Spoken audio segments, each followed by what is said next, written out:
warahmatullahi wabarakatuh. Perkenalkan, nama saya Adela Salsabila Pratiwi. Saya dari kelompok 7. Di sini saya akan menjelaskan tentang akuntansi forensik, bukti dan investigasi fraud. Materi pertama akan dibacakan oleh saya sendiri, yaitu tentang jenis metode atau teori fraud yang biasa disebut dengan triangle. Triangle itu ada 3. Yang pertama ada opportunity. Opportunity itu adalah peluang yang memungkinkan terjadinya fraud karena internal kontrol organisasi yang lemah. Yang kedua ada motivation atau pressure, yaitu adalah dorongan yang menyebabkan seseorang melakukan fraud. Yang terakhir ada rasionalisasi.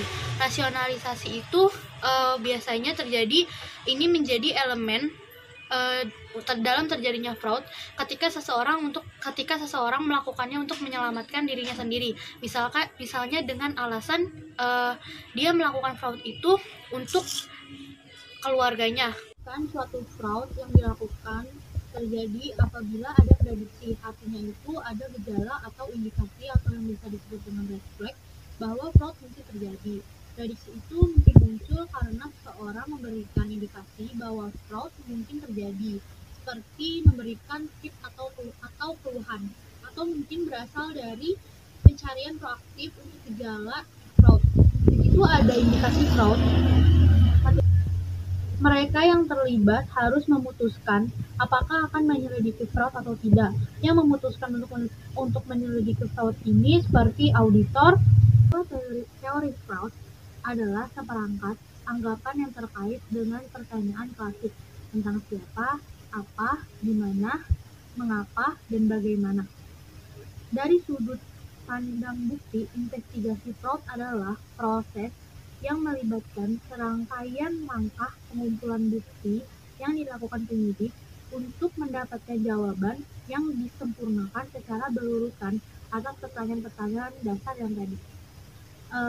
Dalam investigasi, bukti fisik dapat berguna atas kasus yang melibatkan inventaris, di mana stok fisik dapat dihitung dan inventaris hilang dapat dicari. Namun, dalam kebanyakan kasus, bukti fisik seperti peluru yang ditembakkan atau mayat lebih dikaitkan dengan kejahatan non-penipuan, seperti kejahatan properti, pembunuhan, serta perampokan bersenjata. Ada langkah pengumpulan bukti investigasi. Yang pertama ada tinjauan bukti fisik dan dokumen. Tinjauan bukti fisik dan dokumen ini biasanya melibatkan item seperti catatan akuntansi, laporan kredit, laporan bank, dan laporan pengembalian pajak. Yang kedua ada observasi. Tidak ada yang lebih baik daripada menangkap pelaku fraud. Maka dari itu observasi dilakukan untuk melihat posisi seseorang yang melakukan fraud. Yang selanjutnya ada wawancara. Dilakukan setelah penyidik mempelajari semua jenis bukti dengan format dan memiliki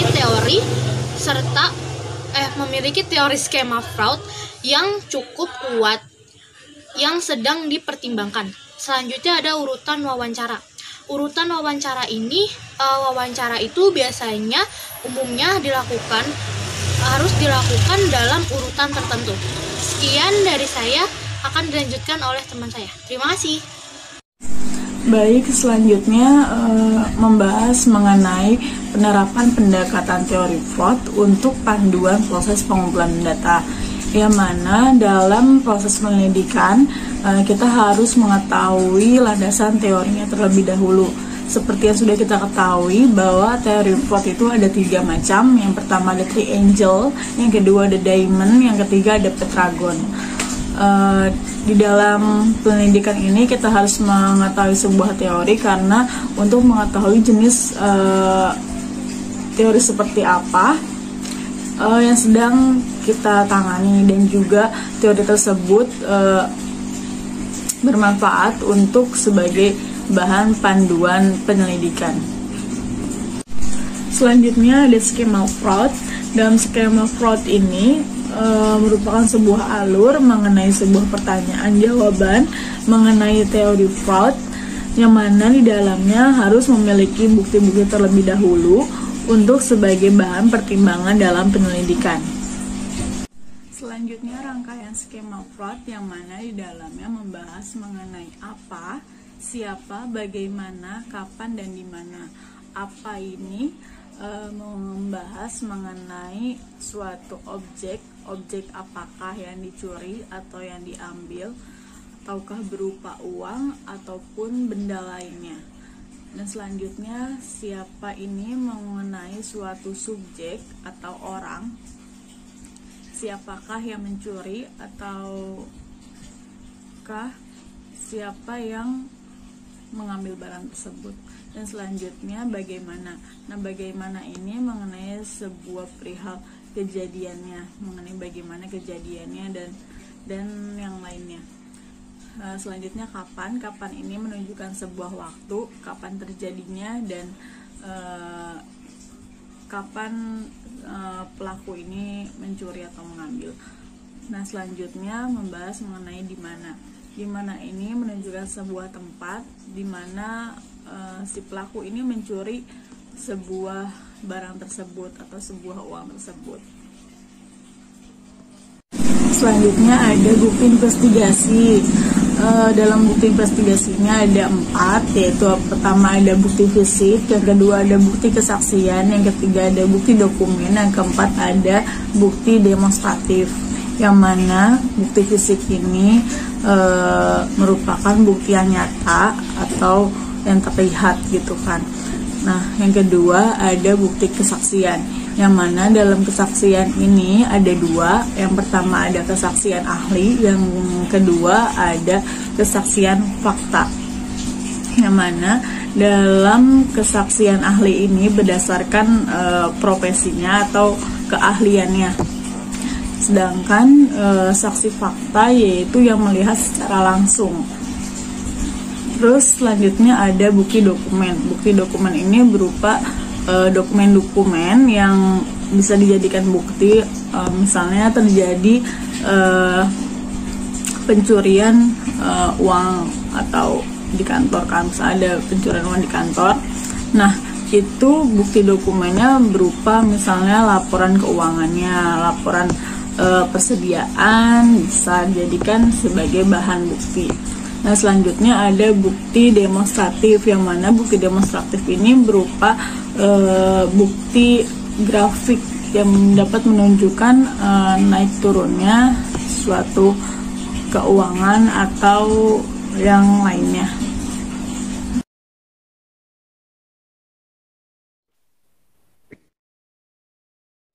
Oke, saya di sini bernama Nurhalimatus Sa'diyah, ingin menjelaskan tentang bukti fisik. Jadi itu bukti fisik itu mengenai bukti yang nyata.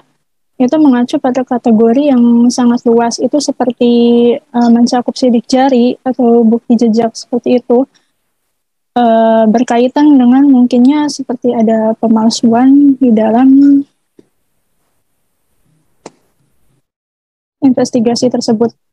Lalu bukti fisik ini bahwa akuntansi forensik menyadari bahwa pentingnya tidak mengganggu itu sehingga dipertahankan sebagai bukti untuk beradanya di pengadilan, yaitu memiliki ahli bukti fisik yang tersedia dalam situasi yang penting dan bisa harus melestarikannya, misalnya seperti DNA tersangka yang berada di situasi itu sendiri. Lalu di sini ada dokumen dan catatan. Dokumen ini sering digunakan dalam penyelidikan akuntansi forensik, yaitu tidak hanya mencakup dokumen yang dikumpulkan, tetapi sebagai bagian dari penyelidikan, tetapi juga yang dibuat oleh forensik.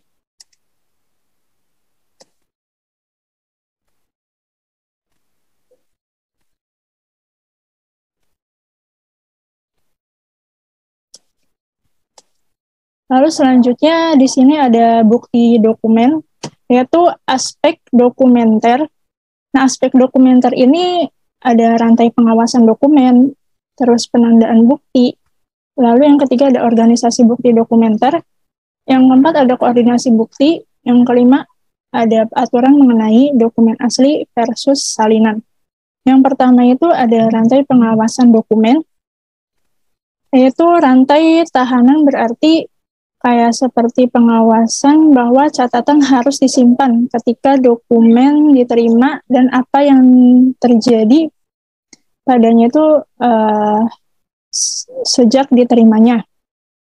yaitu penandaan bukti. Penandaan bukti itu ketika bukti dokumenter diterima harus ditandai secara unik, sehingga dapat diidentifikasi kemudian. Lalu ada organisasi bukti dokumenter, yaitu beberapa mengorganisasikan dokumen dengan saksi. Beberapa menggunakan kronologis organisasi, dan yang lainnya lebih menyukai organisasi melalui transaksi.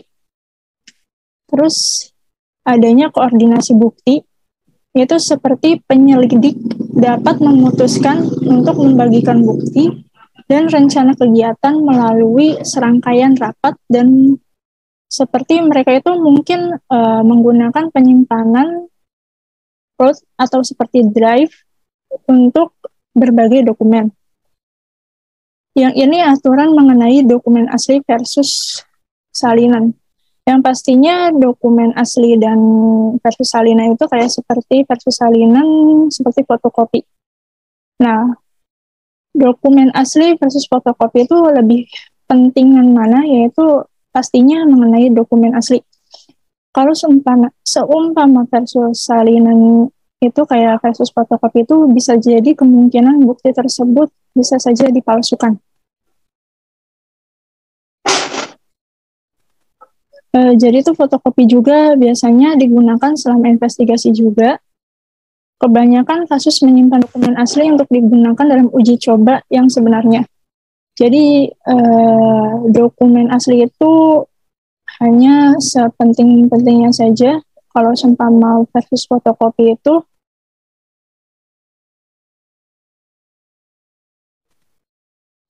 bukti untuk digunakan. Lalu di sini ada bukti dokumenter yang sulit didapatkan. Jadi ada 3 contoh paling umum yang bukti yang paling sulit digunakan. Itu adalah akun email berbasis web. Yaitu yang kedua ada catatan bank swasta, pengembalian pajak, dan yang ketiga ada catatan pialang. Lalu di sini meskipun Undang-Undang Pasca 911 telah mempermudah akses terhadap catatan-catatan tersebut, seringkali hanya ada 3 cara untuk memperoleh bukti dokumenter. Yang pertama ada dengan panggilan pengadilan, yang kedua dengan surat perintah penggeledahan, yang ketiga dengan persetujuan sukarela. Itu dengan panggilan pengadilan itu seperti perintah yang dikeluarkan oleh pengadilan untuk membuat dokumen. Jadi kegagalan untuk panggilan pengadilan itu semacam dapat dihukum oleh hukum gitu. Panggilannya itu hanya dari hukum. Nah, dengan surat yang kedua itu dengan surat perintah penggeledahan. Yaitu mendapatkan bukti dokumenter itu adalah sangat sulit menggunakan surat perintah penggeledahan. Yaitu seseorang hakim mengeluarkan surat perintah penggeledahan ketika ada kemungkinan alasan untuk percaya bahwa dokumen telah digunakan dalam melakukan kejahatan. Jadi hanya dilakukan oleh aparat penegak hukum dan umumnya hanya digunakan dalam kasus pidana. Yang ketiga ada dengan persetujuan sukarela. Jadi itu mendapatkan dokumen pribadi itu dengan persetujuan sukarela yang dapat lisan atau tertulis. Seringkali kayak seumpama wawancara awal dengan tersangka penipuan, yaitu dengan tujuan untuk mendapatkan izin mengakses bukti apapun itu, bukan untuk mendapatkan pengakuan. Contoh kayak seperti persetujuan yang memungkinkan pemeriksa penipuan untuk mengakses bukti tersebut. Lalu selanjutnya ada penanganan dokumen. Nah, penanganan dokumen ini yang pertama ada kayak cari dokumen, kalau bisa itu yang aslinya gitu, jangan yang fotokopiannya. Kalau bisa menemukan yang asli. Yang kedua itu kayak disimpan dengan aman. Hanya akses nggak sembarangan orang masuk, hanya orang-orang yang terpenting dalam mengetahui menyimpan data tersebut. Lalu yang ketiga ada diperiksa, jangan sampai selalu ada contoh sidik jari, jadi itu harus dijaga. Jadi itu nanganinya itu harus sesedikit mungkin, jadi supaya jangan banyak ada sidik jari di mana-mana gitu. Jadi yang keempat ada membuat salinan dokumen asli. Jadi tuh kita tuh harus copy scan gitu karena bisa jadi dipakai dan hilang, yang artinya harus punya cadangan. Jadi tuh dokumen asli juga harus punya cadangan supaya yang asli tetap terjaga. Lalu yang terakhir, yang kelima, menjaga rantai informasi. Jadi itu siapa yang punya wewenang untuk data tersebut yang menjadi bukti. Jadi informasinya itu harus dijaga, jangan sampai bocor kemana-mana. Kalau kita tuh lagi melakukan investigasi, kita juga harus punya informasi, jangan sampai kemana-mana, jangan sampai bocor. Hanya sebagian orang hanya orang tertentu saja yang tahu, hanya dijadikan rahasia dokumen tersebut. Lalu di sini ada sumber dokumen. Pertama ada berkas personel, yaitu tuh berkas personel itu kayak mencakup berkaitan dengan dokumen. Dokumen itu tentunya berkaitan dengan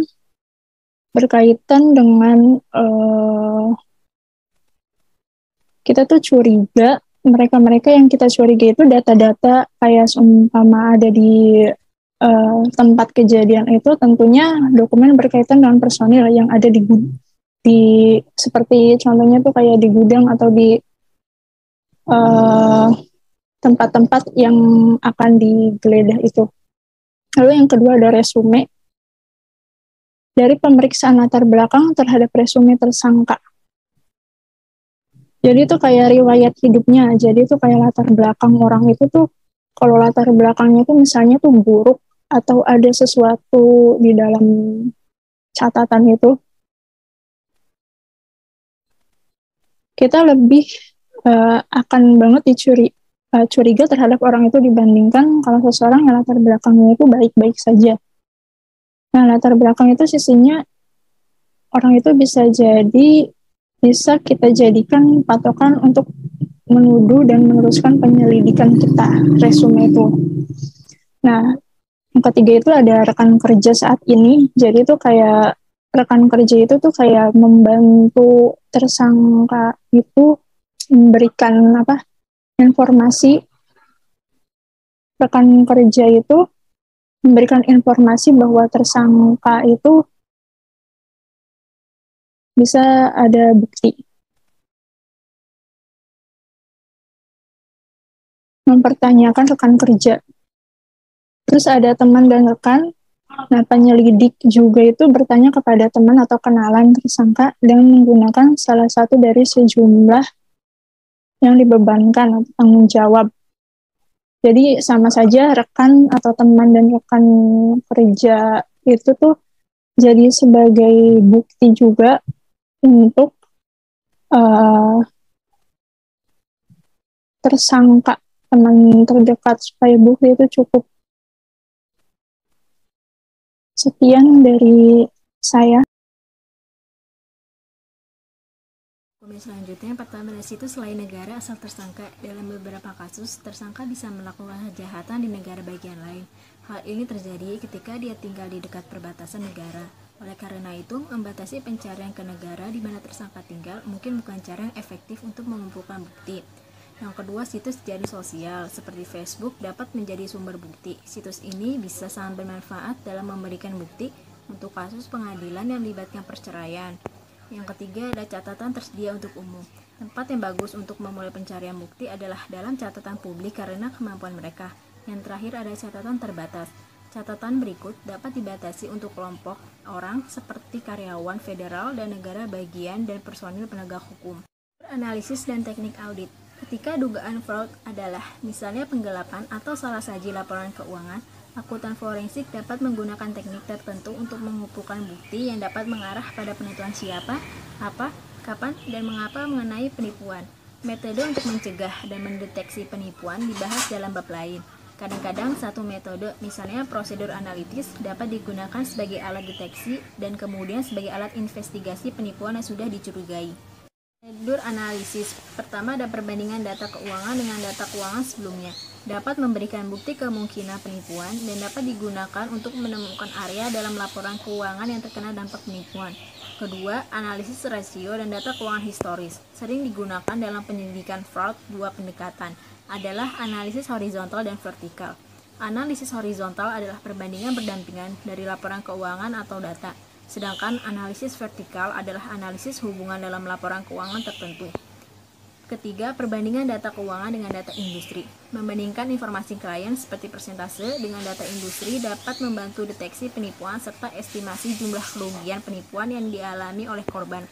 Keempat, perbandingan hasil keuangan yang diharapkan dengan data non-finansial. Perbandingan ini adalah tes kewajaran yang dapat digunakan, misalnya untuk menerima atau menolak klaim asuransi karena kehilangan persediaan. Terakhir ada perbandingan data keuangan dengan hasil yang diharapkan oleh entitas itu. Metode ini juga dapat digunakan untuk memberikan bukti penipuan atas nama entitas. Assalamualaikum warahmatullahi wabarakatuh. Nama saya Isnur Fatimah. Saya akan menjelaskan tentang akuntansi forensik, bukti dari investigasi fraud.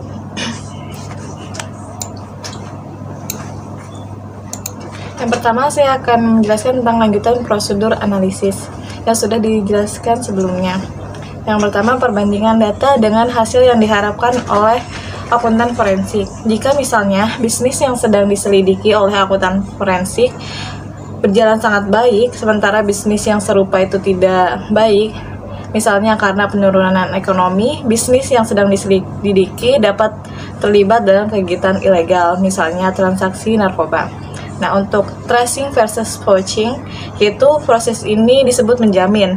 Di sisi lain, akuntan dapat memulai dengan dokumen sumber dan melacak informasi melalui buku besar kelaporan keuangan untuk melakukan penelusuran. Masing-masing arah ini memiliki tujuan menjamin dikaitkan dengan menentukan melebih-lebihkan aset. Kewajiban, pendapatan, biaya, keuntungan, dan kerugian. Tracing di sisi lain dikaitkan dengan pencegahan pertambangan meremehkan barang-barang ini. Nah, untuk dokumen yang dipertanyakan yaitu identifikasi perubahan dokumen. Dokumen yang diubah biasanya diklasifikasikan memiliki penambahan atau penghapusan. Penambahan dapat mencakup penambahan yang sah serta yang dibuat untuk penipuan lebih lanjut. Penghapusan ada ketika kata-kata atau simbol telah dihapus dari dokumen tersebut. Hal ini dapat terjadi melalui penghapus, penghilang bahan kimia dari jenis atau tinta, atau menutupi area dokumen yang ingin disembunyikan oleh pelaku dan kemudian dokumen tersebut difotokopi. Setelah itu, penemuan penghapusan tersebut yang dibuat dengan cara yang canggih mungkin melibatkan penggunaan teknik sinar laser atau ultraviolet untuk mendeteksi perubahan yang tidak terlihat. Analisis autor. Analisis autor itu dilakukan untuk mengetahui identitas orang yang menulis rangkaian kata, angka, atau tanda tangan. Analisis dokumen yang dipertanyakan yaitu tanda tangan yang dibuat-buat, tanggal pada dokumen tidak konsisten dengan bukti lain, kertas sepertinya bukan jenis yang biasa untuk tujuan tersebut, dokumen adalah salinan ketika aslinya yang diharapkan, jadi dokumen itu fotokopi, padahal dokumen yang dibutuhkan itu dokumen yang asli. Penghapus atau bahan penutup seperti penutup koreksi cairan, jika dokumen dalam bentuk elektronik, gaya atau ukuran font yang digunakan itu berbeda dari yang seharusnya, nomor dokumen tampaknya tidak beraturan, cek memiliki pengesahan kedua.